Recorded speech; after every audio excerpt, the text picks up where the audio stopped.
ഈ വിരമരുന്നിൻ്റെ പേര് അൽബോമർ എന്നാണ്. കഴിഞ്ഞ ദിവസം നമ്മൾ പരിചയപ്പെടുത്തിയിരുന്നു.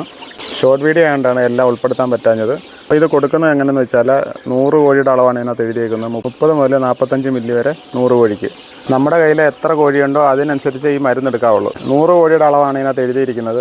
അപ്പോൾ നമ്മൾ ഒരു നേരം കൊണ്ട് കുടിച്ച് തീർക്കുന്ന വെള്ളമേ, ഒറ്റ നേരം കൊണ്ട് കുടിച്ച് തീർക്കുന്ന വെള്ളമേ എടുക്കാവുള്ളൂ. അതായത് നമ്മളിപ്പോൾ വെള്ളം വെച്ച് കഴിഞ്ഞാൽ ഒരു 2 മണിക്കൂറിനുള്ളിൽ കോഴി കുടിച്ച് തീർക്കണം. ആ രീതിയിലേ വെള്ളം എടുക്കാവുള്ളൂ.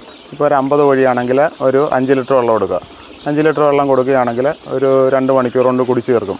അതെങ്ങനെയെന്ന് വെച്ചാൽ ആദ്യം നമ്മൾ തീറ്റ ഇട്ട് കൊടുക്കുക. തീറ്റ ഇട്ട് കൊടുത്തിട്ട് 1 മണിക്കൂറിന് ശേഷം നമ്മൾ വിരമരുന്ന് കലക്കി വെച്ച് കൊടുക്കണം. അപ്പോഴത്തേക്ക് ഒരു 2-3 മണിക്കൂർ മാക്സിമം അതിനുള്ളിൽ തന്നെ അത് കുടിച്ച് തീർക്കും. എല്ലാ 1.5 മാസം കൂടുന്തോറും വിരമരുന്ന് മസ്റ്റായിട്ടും കൊടുത്തിരിക്കണം. അപ്പോൾ വിരമരുന്ന് കൊടുക്കുന്നതിന് 2 ദിവസം മുന്നേയും അതുപോലെ കൊടുത്തു കഴിഞ്ഞ് 2 ദിവസം നമുക്ക് വിമറാൾ കൊടുക്കാം. അപ്പോൾ കോഴിക്ക് ക്ഷീണമൊന്നും ഉണ്ടാകത്തില്ല.